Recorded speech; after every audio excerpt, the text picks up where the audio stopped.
Please be seated.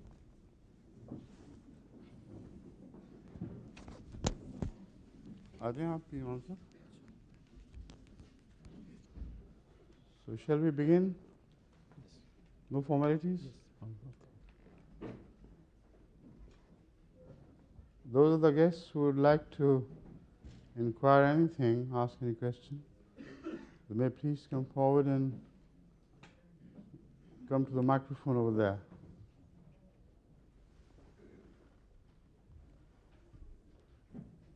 There don't seem to be any guests interested in questions.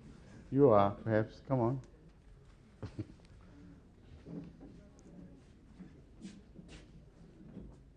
Assalamu alaikum, Hazrat. Wa alaikum salam. How are you? Alhamdulillah. I'm not a guest, but as you always let us know that the first question is the hardest to come. So if you permit me, I'd like to ask a question. Right. Do, please. Hazrat, recently in the media, we have seen that the Reverend Moon is being not allowed to come into this country. My question is that his people claim him to be the Messiah, and that he claims to be the second coming. And that my question is that how do you see the Mooni people, and what proof should he bring with him of being a Messiah? You see, the claims attributed to Moon, Reverend Moon, are contradictory, and at different stages of the development of this faith, there have been different things attributed to him.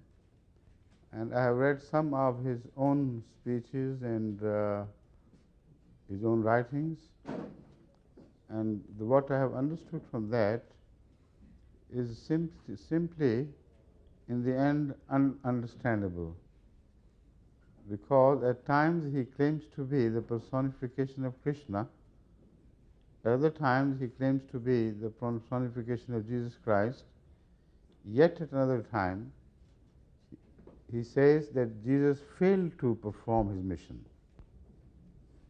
and there was yet somebody else higher than him to come who would fulfill the unfulfilled mission. Then he goes on claiming that there were other prophets than the prophets of the line of Israelites who were also genuine prophets, and he claims to be their representation as well, but not like the claim of Ahmadiyya community that all the prophets which had been prophesied, whose advent had been prophesied, were expected to come in the latter days represented by one man, not by all different prophets themselves. His claim is again diverse and contradictory. He claims that Hazrat Rasulullah was a prophet, while Christianity was 100% right. He claims that he was only a prophet for simple preparation of the world, for the savages to be raised to the level where they could receive moon. You know, that sort of thing. And Godhead is claimed, yet and also prophethood, they don't combine together. And the idea of sin and Cain murdering Abel is represented in such a way that we really wonder how a man in full command of his senses would accept him as a spiritual religious leader. He says that Cain and Abel is a story which will be repeated in this age. And Abel would be revenged. But how? It would be through alliance between America and Korea. And America and Korea are going to play the real leading role in the fulfillment of the messages contained in that story. And that alliance would be against North Korea and communism. What such a philosophy can do for the rest of the world is unbelievable, unthinkable. But there is a very short response to your answer. having read Reverend Moon, I believe that this is a movement which simply cannot survive as a religious entity for long. It is involved in monetary things. He claims to be sinless and absolutely sinless, yet he was convicted by American courts to have cheated the American exchequer by billions of dollars worth of money he saved fraudulently from income tax. And he was imprisoned.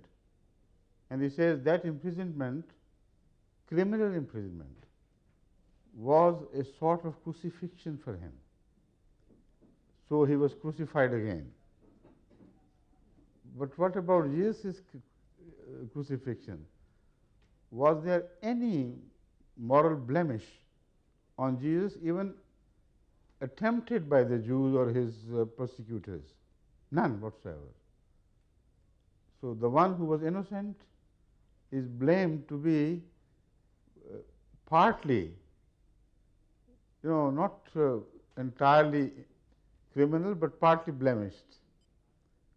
He's also claimed to have failed in the mission which he claimed he would perform. So he would not come again, according to him. It was Moon who would come again, and his past is very, obscure. We don't know what he has been doing before his imprisonment during the World War II, and how he actually rose to some sort of fame and some sort of notoriety. But these are all areas where further research has to be carried out, and I assure you that we have undertaken that. I have instructed the Jamaat all over the world to have more investigation made into all about the Moon and the Moonies, and let us present for the first time the true image of the Mooni faith, and that too with 100% evidence and proof, not by way of allegations. That is all I can say at this moment, right? As far as his prevention from his being prevented from entering Britain is concerned, that is not my concern. I'm not, I think, fully competent to opine on that, because if it was just done for religious jealousies, then of course it is not wrong, right.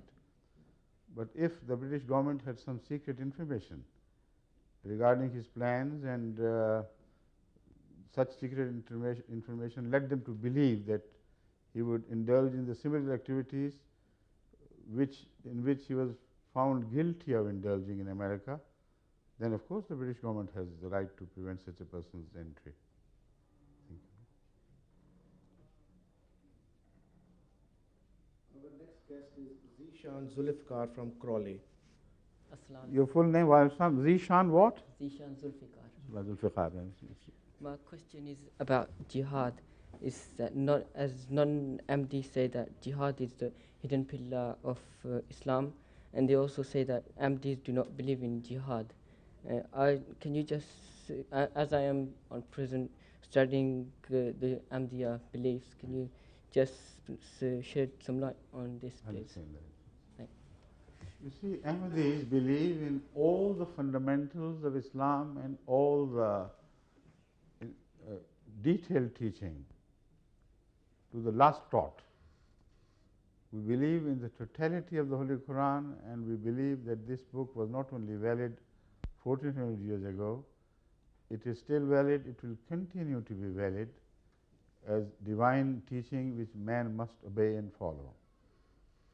And we also believe in the word of Hazrat Muhammad Rasulullah sallallahu alaihi wasallam to be the last authority in the world from the mouth of any prophet of God. And no prophet can appear after him who could cancel even a jot of what he said. So, in this overall setting of our belief, this allegation finds no room whatsoever.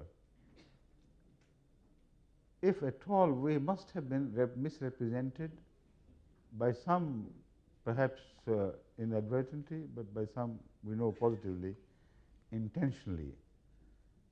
What we believe is that jihad is a must for every Muslim. No single Muslim can live without jihad. But what is jihad? This is the issue.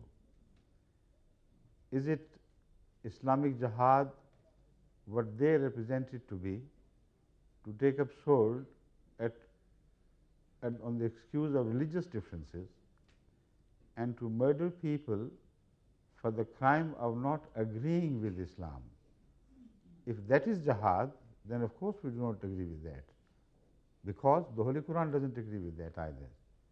Because Hazrat Muhammad Sallallahu Alaihi Wasallam never murdered people just because of the religious differences.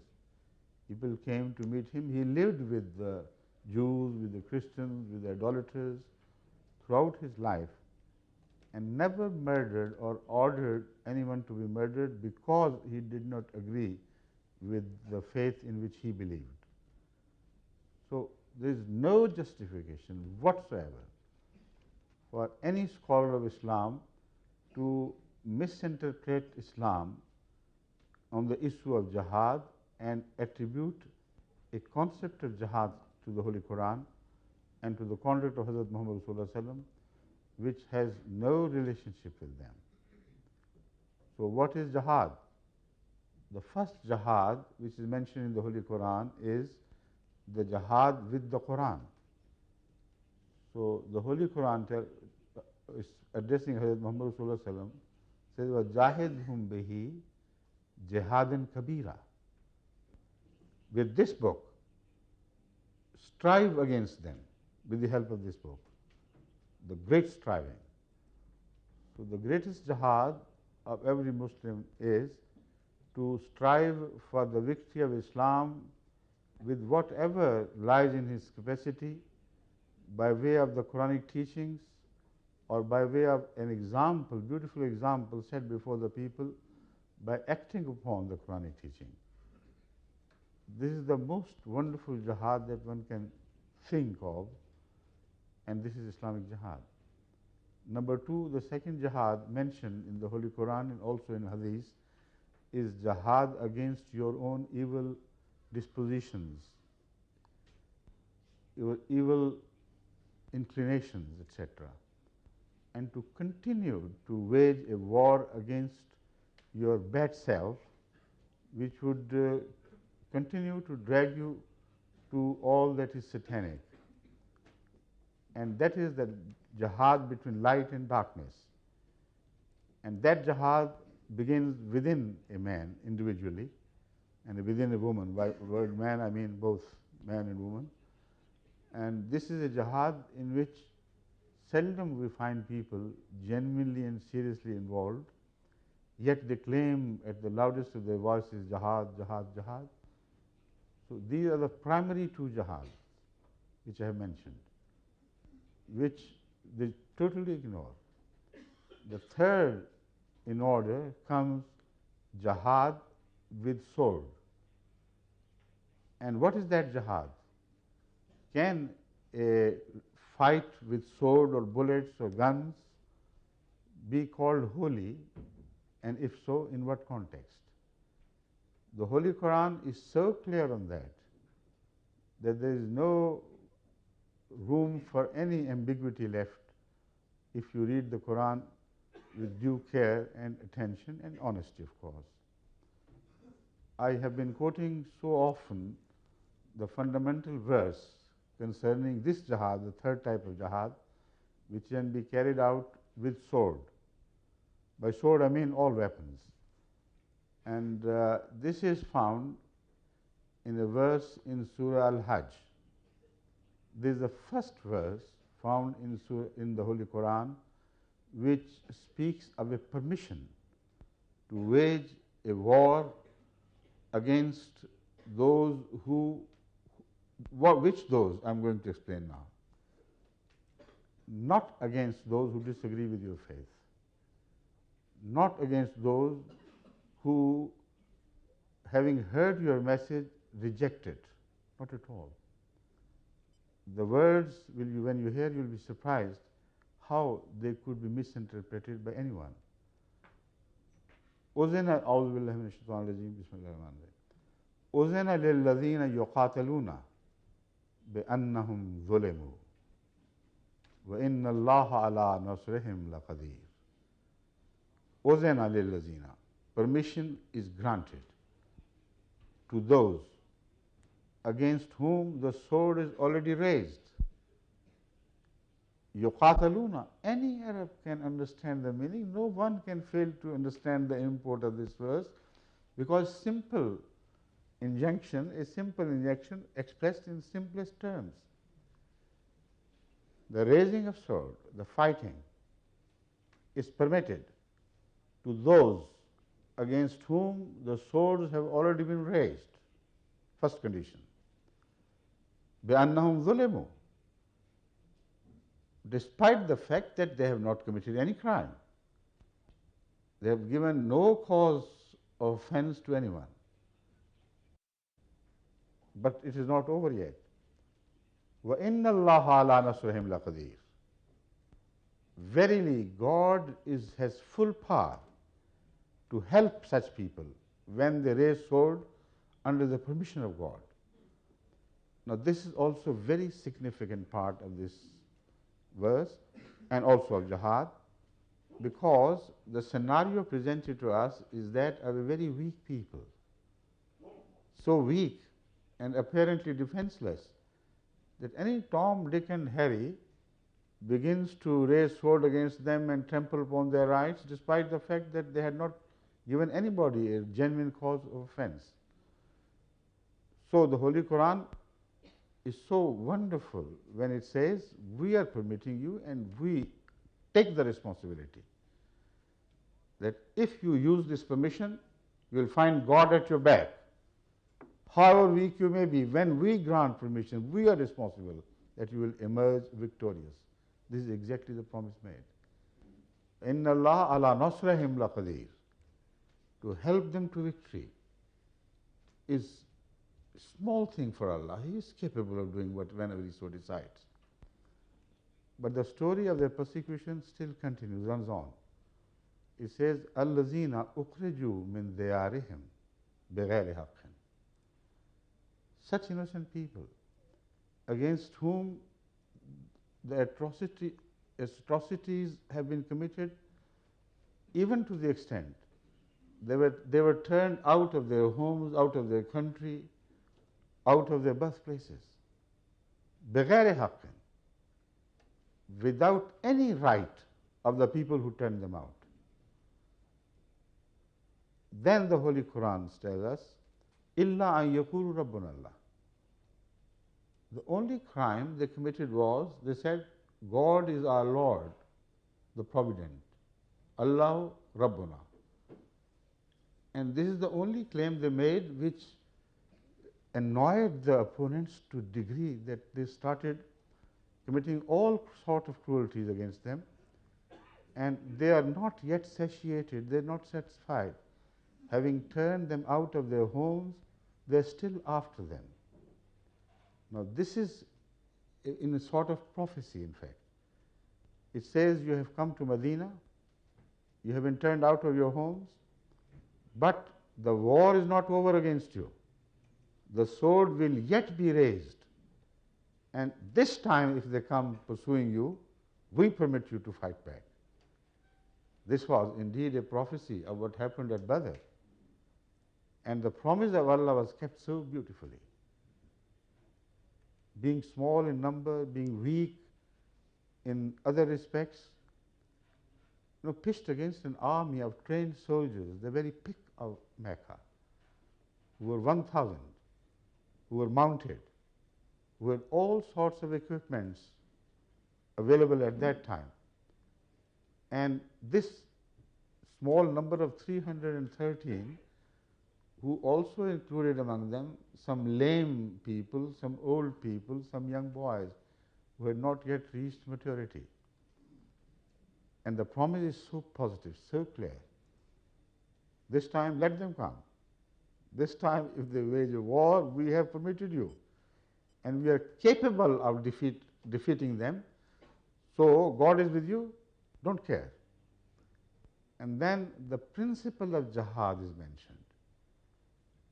If these ulama who cry out jihad, jihad for political ends, if they read this verse, it's impossible for them to misrepresent Islam anymore.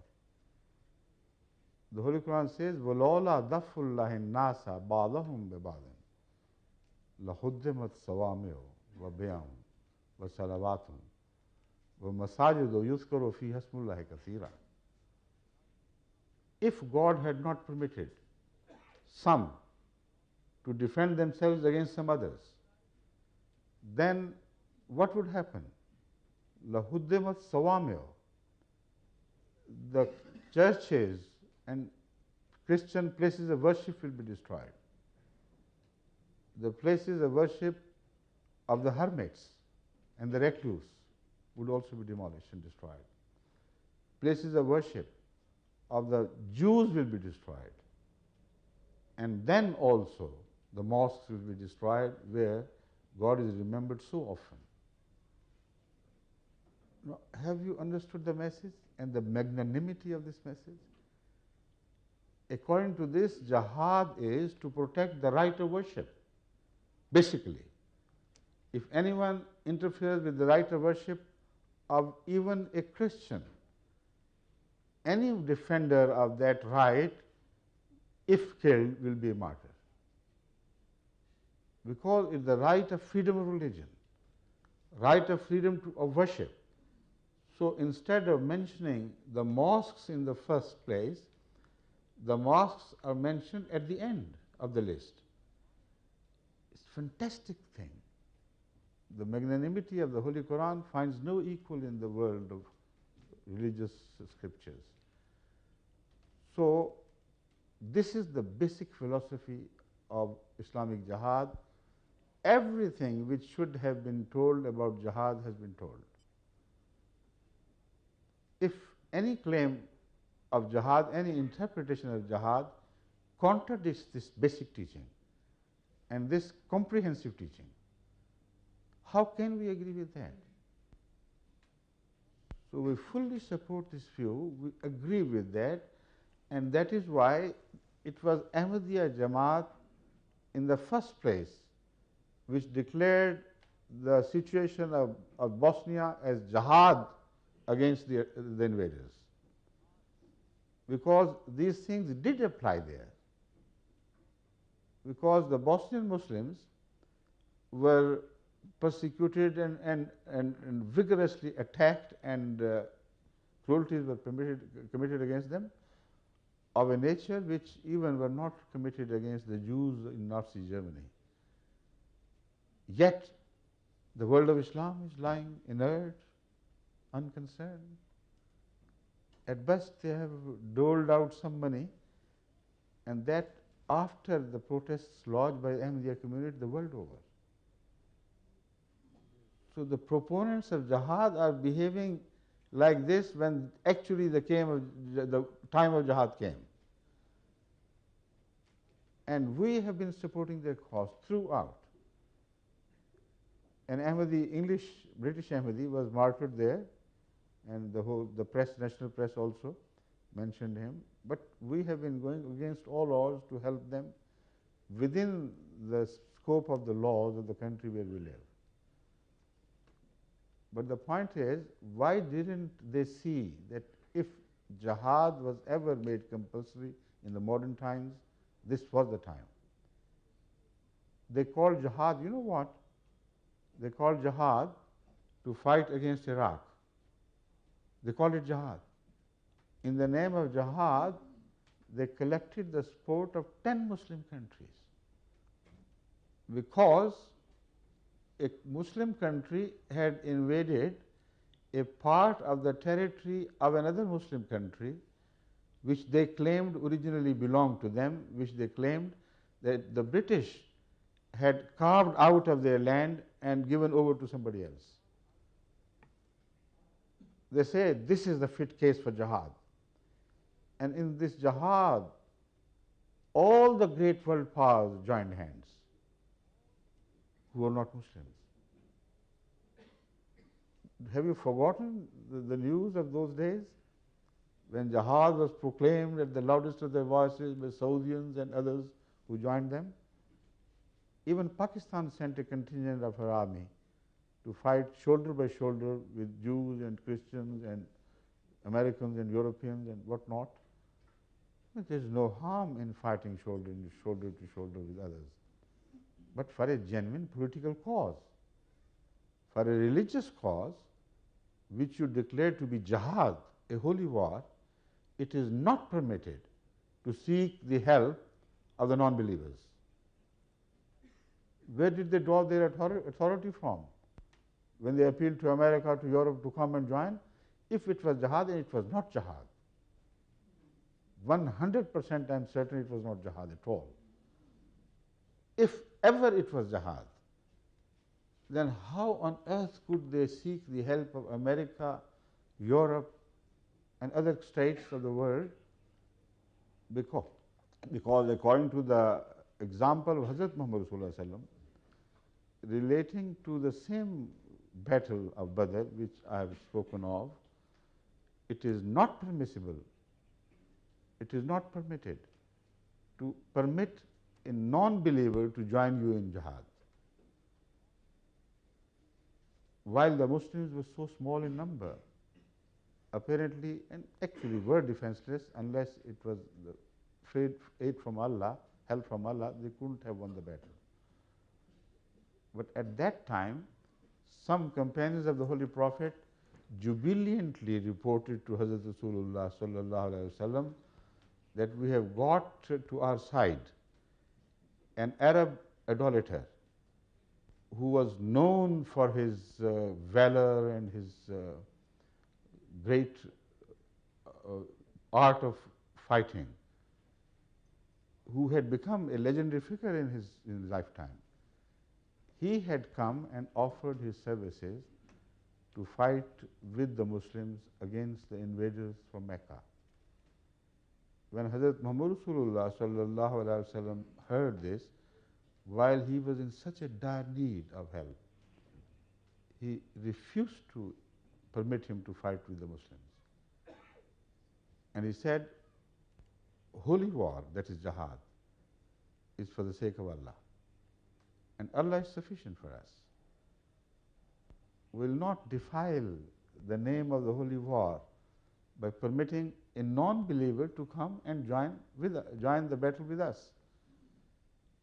Now, that is one most wonderful example. But when that man declared himself to be a Muslim, he didn't question, because he never claimed to be all-knowing. He never claimed to be able to sing to hearts and find out the truth from there. He accepted the word of anyone, and this was again a declaration of the human dignity.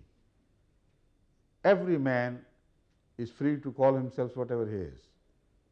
None other has a right to reject that claim. So he said, I am become a Muslim. He said, all right, you are a Muslim then. And he permitted him to fight. So tell us, how many European or Western countries were converted to Islam by Saudians before they permitted them to join the battle with them? None. They are politicians. They are only talking of jihad from their mouths. They neither understand the meaning of jihad nor they ever practice it when the time comes. Bosnia is a glaring example of that. Only conclusion you can draw from this comparison is that they think if a non-Muslim attacks a Muslim just for the sake of religion, that may not be jihad. But if a Muslim country attacks a Muslim country for genuine political reasons or others, or even not genuine political reasons, reasons, that would be a jihad. And practically this exactly is the jihad in operation everywhere in the Muslim world. When they raise swords in Algeria against the Algerian government, that is a jihad. When they raise sword in Egypt against the established Muslim government of Egypt, that is a jihad according to them. When Afghans fight Afghans, locked in an atrocious battle, that is called jihad from either side, from both sides. When Iraq fights Iran, they are both fighting a jihad. So jihad in reality is a fight between Muslims and no more. So is this the jihad they are calling us towards? Unthinkable for an Ahmadi to violate the principles of the Holy Quran just to please the majority, while they have no fear of defiling the message of Islam. So this is the story of jihad and we. Thank you.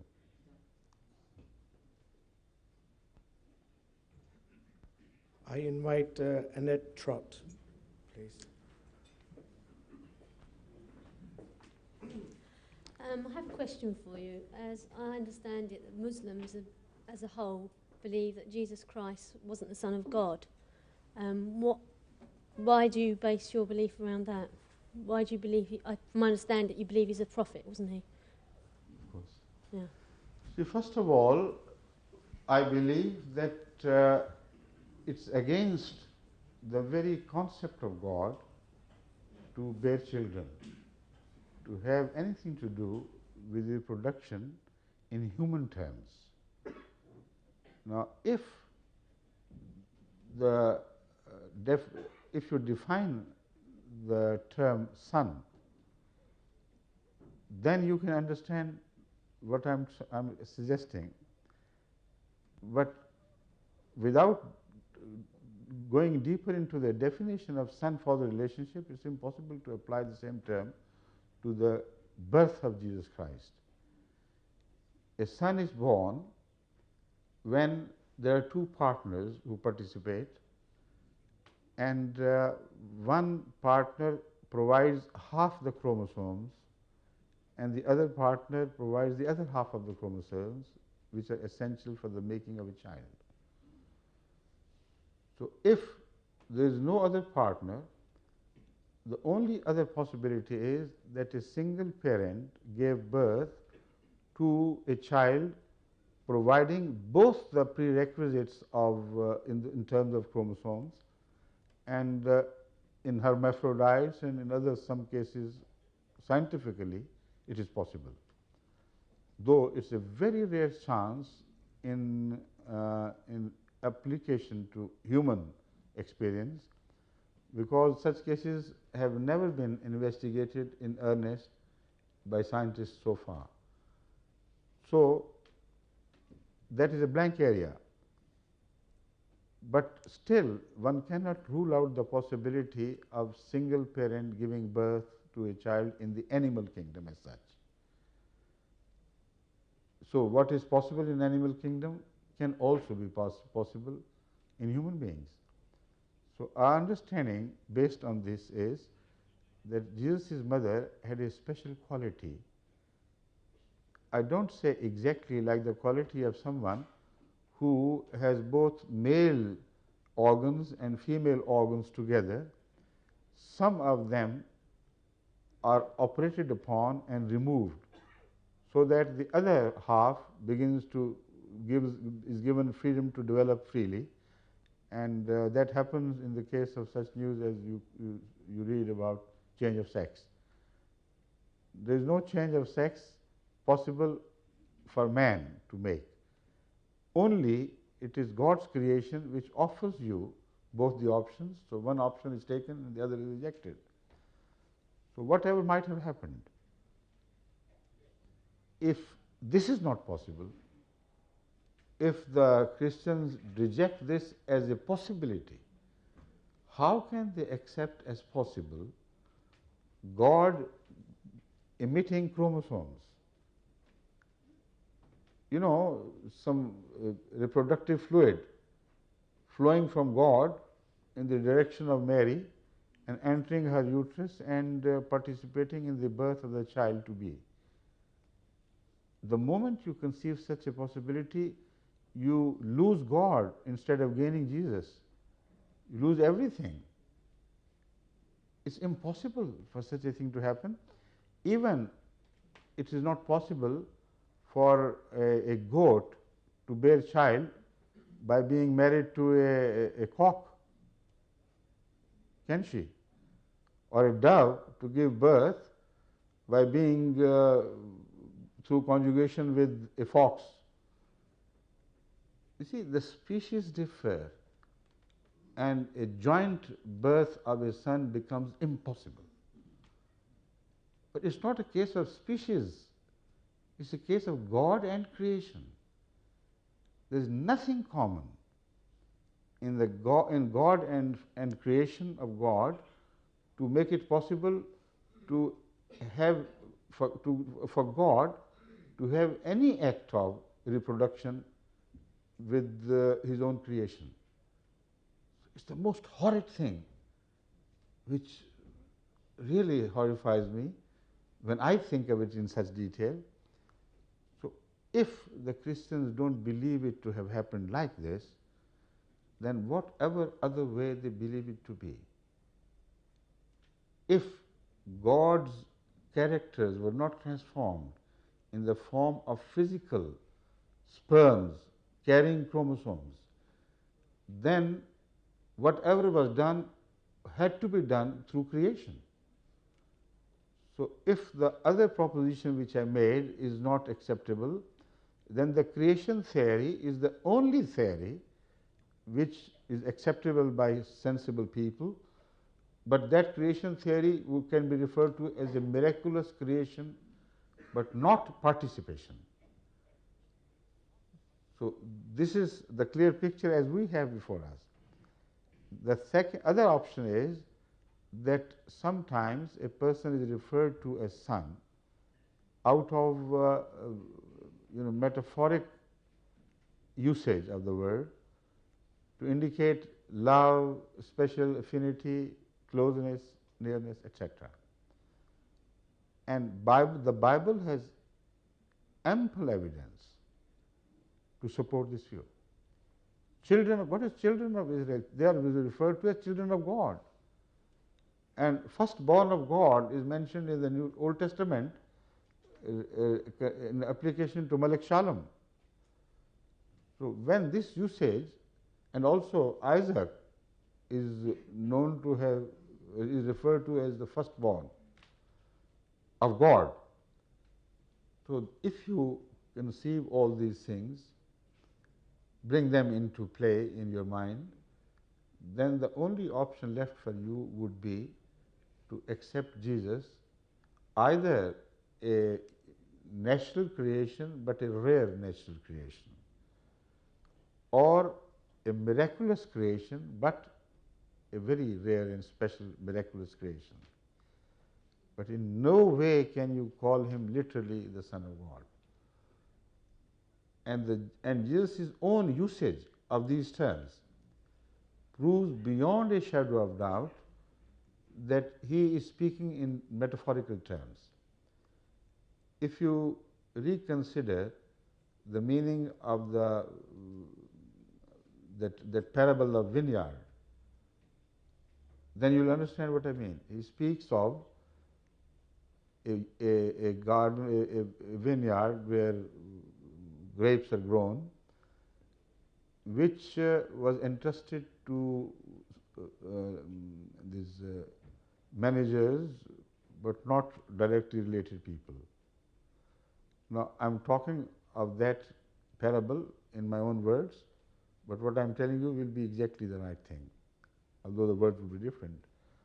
In that parable, Jesus tells us, peace be upon him, that God, no, it's not God, someone who was the proprietor of the vineyard appointed some managers to take care of them.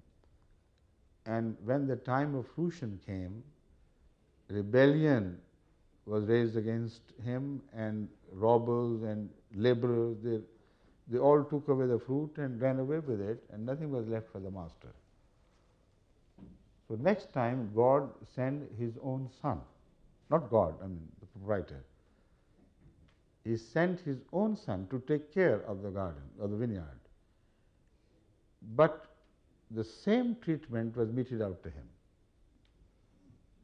Next time, God would come himself, in the sense that the master would come himself. And who is the son of that master? In metaphorical terms, except Jesus, you can't think of anyone else. So then who would be God?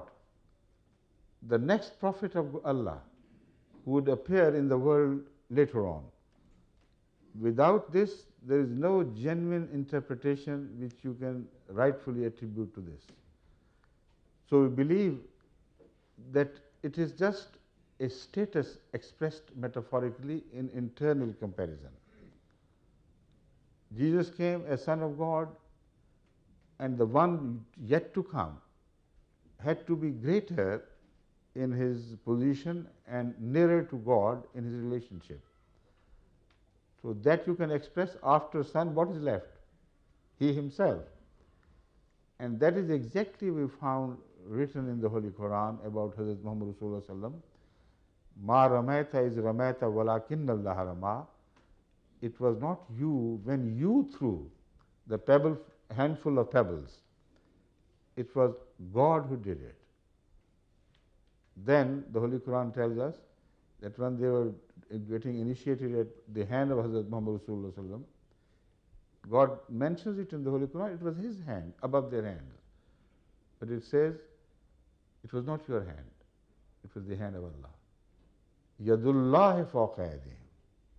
It was the hand of God over their hands. Now we never misinterpret it, we never misread it.